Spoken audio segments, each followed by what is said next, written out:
As of end of day of August 16, all the Bangko Sentral supervised institutions have complied.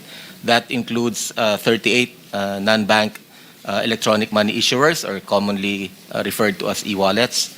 And we have verified that the links no longer exist, nor they are working already, Your Honor.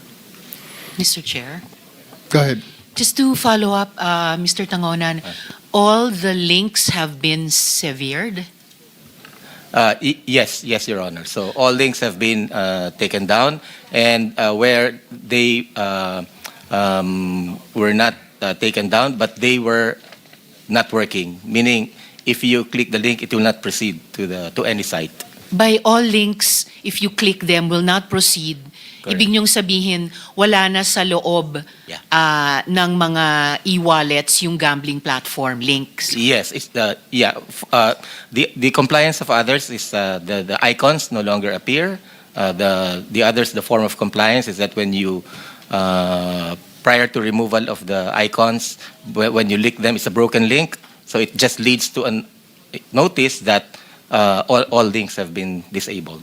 But you do know, sir, the Bangko Sentral knows na pwede pa ring mag-cash in at mag-cash out sa pamamagitan ng mga e-wallets for purposes of gambling on online gambling platforms. Alam nyo naman po yun, sir. Yes, Your Honor. So I will pursue that later also, Mr. Chair. Okay. Kasi hindi, ibig sabihin po, sir, hindi pa nasusunod talaga yung utos ng komite. Your Honor, the order we issued to the supervised institutions is to remove the in-app links. Now, with regards to the basic payment services, that's because that is the online gambling operators, as far as they're licensed, they're considered legitimate entities, and so the purpose for which the top-ups are being used is for a legitimate purpose, and therefore there's no basis to deny that service, Your Honor.